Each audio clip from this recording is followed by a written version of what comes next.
there's this tether girl, and there's this thing with these tethers who get on social media, they try to denigrate our foundational Black American icons. There's this thing where they like to do that. So this one woman here is talking about, she's reading Malcolm X's autobiography, and there's a passage in there when he was still Detroit Red. I'm working on a video essay about a gendered reading of this book because the way that women show up. And by the way, this woman here is from Sierra Leone. Him and Sammy, his partner in crime, just got out of a hot robbery. Sammy's almost shot and killed, and his girlfriend is really fucking pissed about it. And she went for me, him, screaming and clawing. She knew I'd been in on it with him. I fended her off, not being able to figure out why Sammy didn't shut her up. I did. And from now, what she just read in the autobiography of Malcolm X, this woman was attacking Malcolm, and Malcolm kind of smacked her up to fend her off. So he was defending himself from his homeboy's lady for running up on him. On the corner of my eye, I saw Sammy going for his gun. Sammy's reaction that way to my hitting his woman, close as he and I were, was the only weak spot I'd ever glimpsed. So, two things. One, Malcolm X thinks worse of his partner for going to be violent towards him in defense of the black woman he just hit, that he thought he had impunity to hit because... And the so-called black woman was in the book, she's described as a Spanish Negro. So it might have been a Puerto Rican chick, but in the book, the woman is described as a Spanish Negro, something like that. They were that close, and she was in hysterics. And secondly, I'm supposed to excuse this to follow his leadership. Okay. Now, this tetherbed wench is up here cherry picking stuff. Yeah, with the raggedy divestment Bundy Ruckus wig. I despise these people trying to cosplay as foundational Black Americans, trying to clout chase on our icons. Malcolm X was talking about when he was in the streets, he was a different person.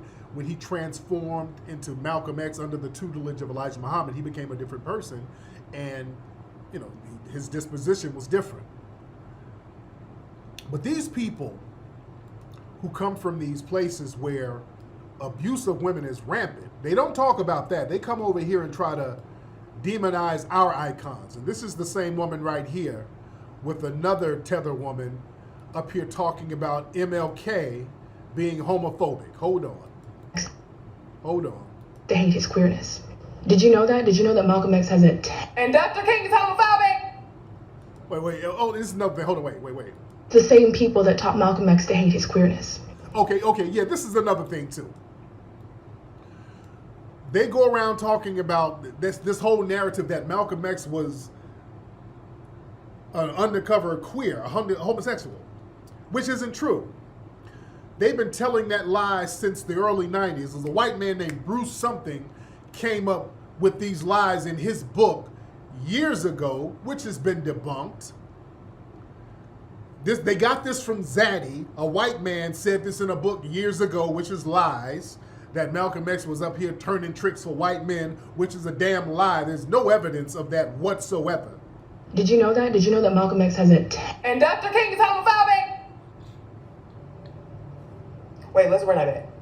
So in the video, she talks about how Malcolm X is queer, and it got me thinking to how people will compare Malcolm X and Dr. King when Dr. King is literally homophobic. It's apples and oranges. During the Civil Rights Movement, Bayard Rustin and Dr. King was hand in hand. They organized boycotts, protests, started organizations. Bayard even did the March on Washington, okay?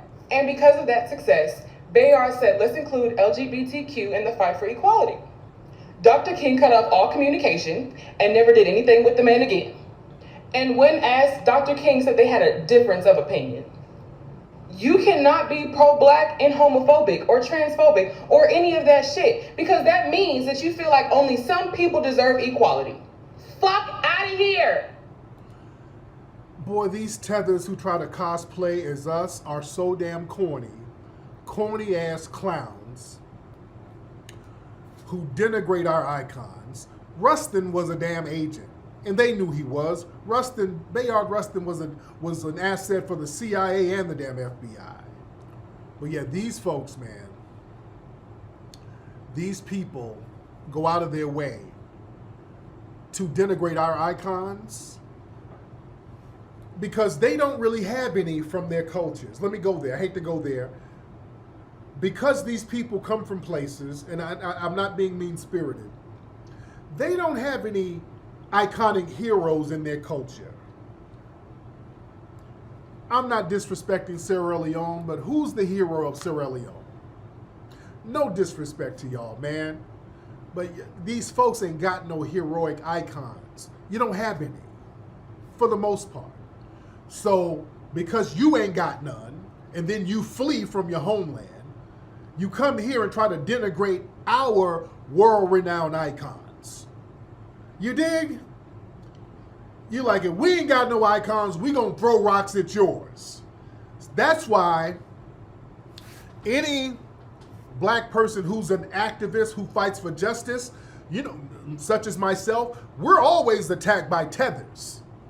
The people who attack us the most, tethers. They're always attacking us. They don't have any activists in their homeland. They have fleers, people trying to get the hell out. Nobody's fighting for no kind of justice. Everybody's just fighting to get the hell out of there. So they don't have any type of activism in their homeland.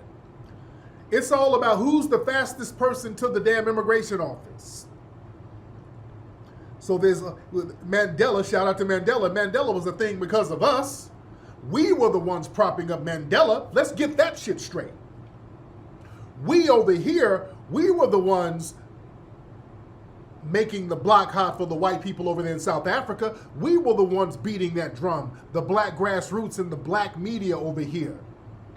We were the ones standing up saying, hey, to the international community, hey, y'all got to do something about what they're doing to the brothers in South Africa.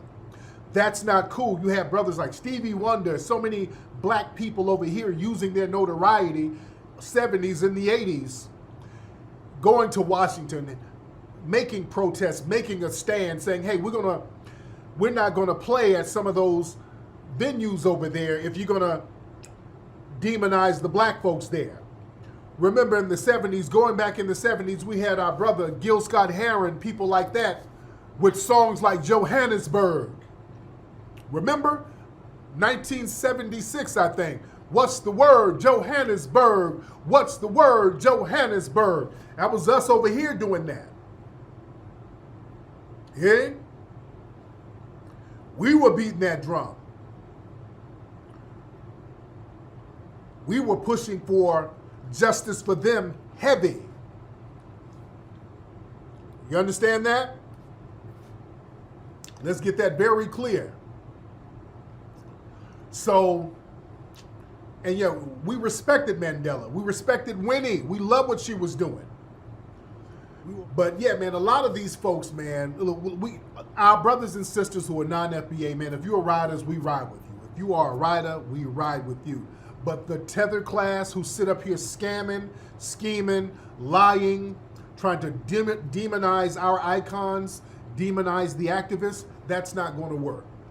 They tell the same lie with our sister Ida B. Wells talking about she was a feminist. Ida B. Wells was not a feminist in any sense of the damn word. Our queen mother, Ida B. Wells, was a rider for the black community. She wasn't on no feminist bullshit. She, in fact, didn't like them white feminists. The white feminists was trying to finesse her. They were trying to run a game on her. She was like, look, y'all need to help me do something about the lynchings that your men are doing to our black men. The fuck y'all hoes talking about? Ida B. Wells was checking them white feminists. So they'll try to low-key act like, well, yeah, we had black women feminists like Ida B. Wells. Ida B. Wells wasn't rocking with y'all like that. Ida B. Wells was calling you out. Ida B. Wells was a rider for the black community. See, we can't let them tell the story. They'll rewrite the story on us. Ida B. Wells was walking around with a pistol. They better tell the whole story about Ida B. Wells. That's one of my idols. We have some stuff on her at the museum here in LA. I don't blame everything on non-FBAs. I don't let them blame their stuff on us.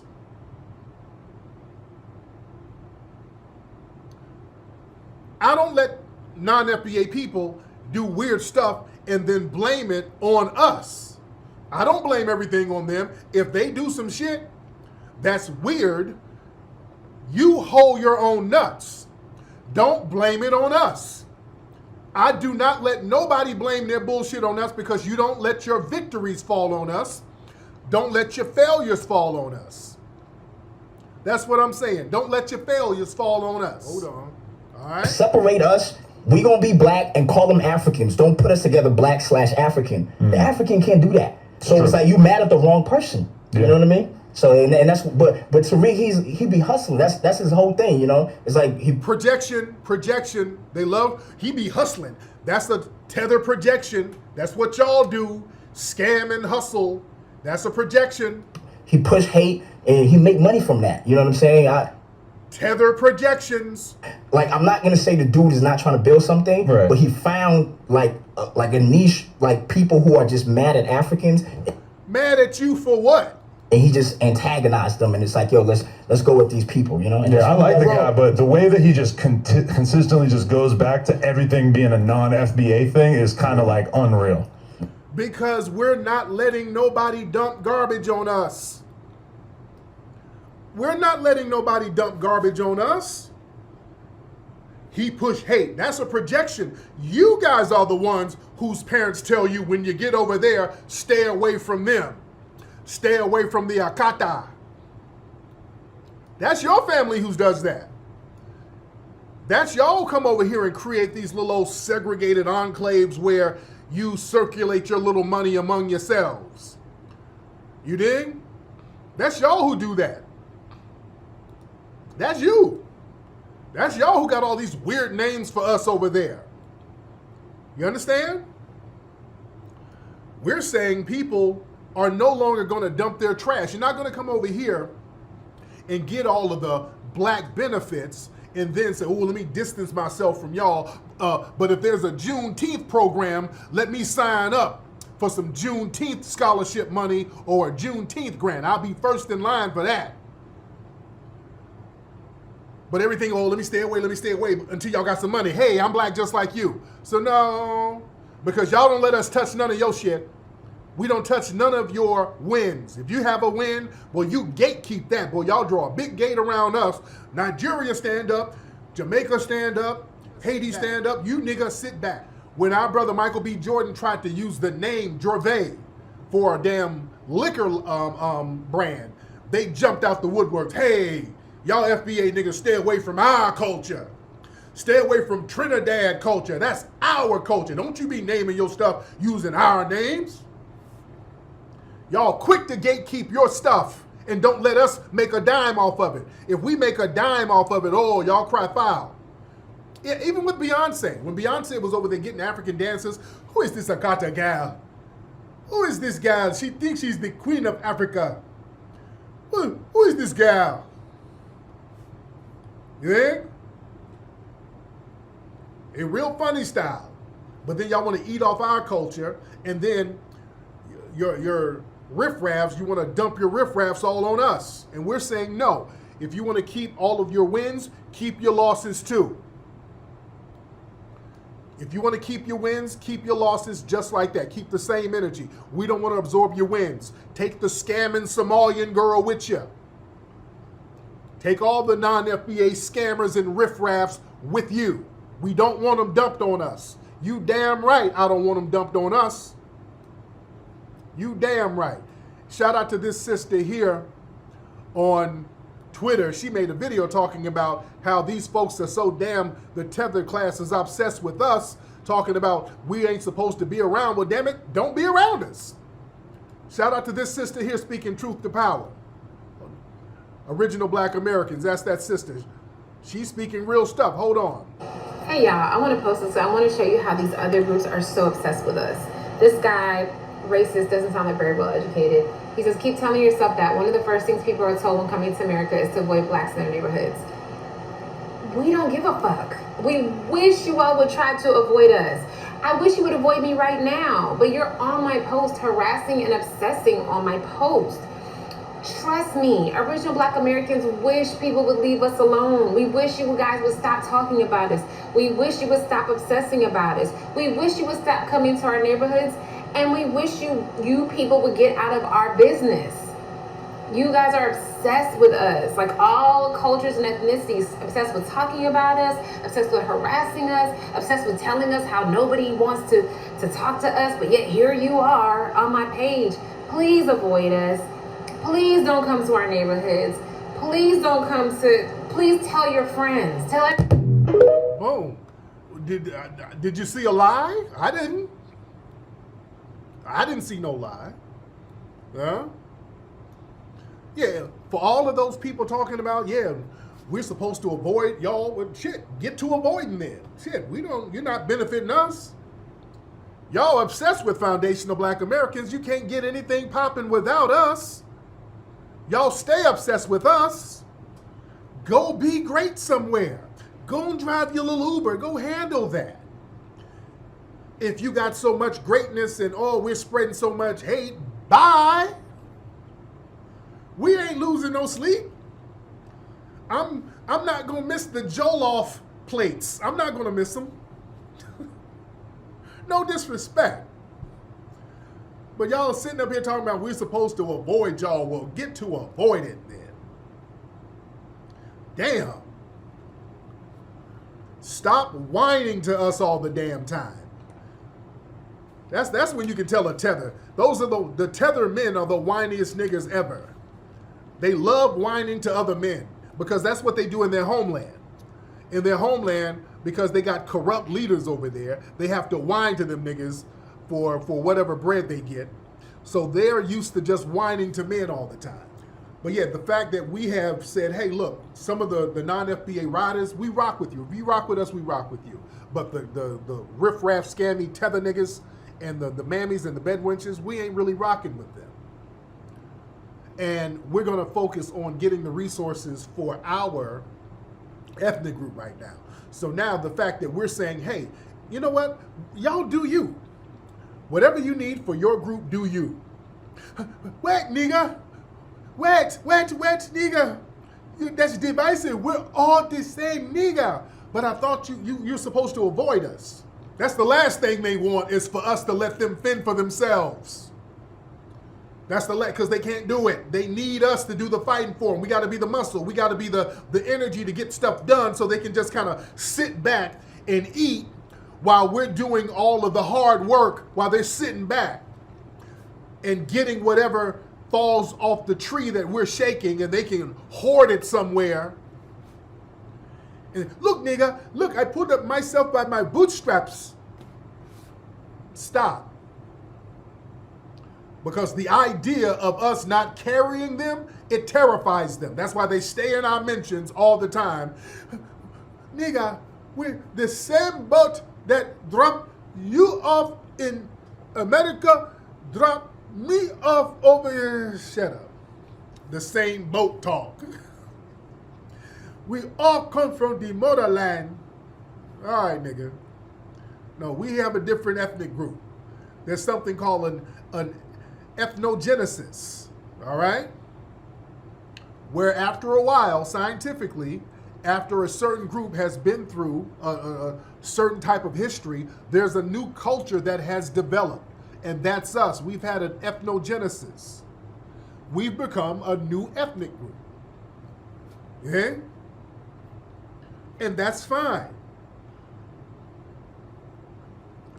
See, the thing is, so many people are used to tethering off of our ethnic group. When we tell people, hey, we don't really want you tethering on us. Why don't you take your wins and take them over there? We're going to take all of our wins and kind of count them over here. And then when you start counting the wins, the numbers over there are looking kind of low. Yeah? Because people have been riding on our coattail for a minute. Yeah? So yeah, we got to understand how the game is out here.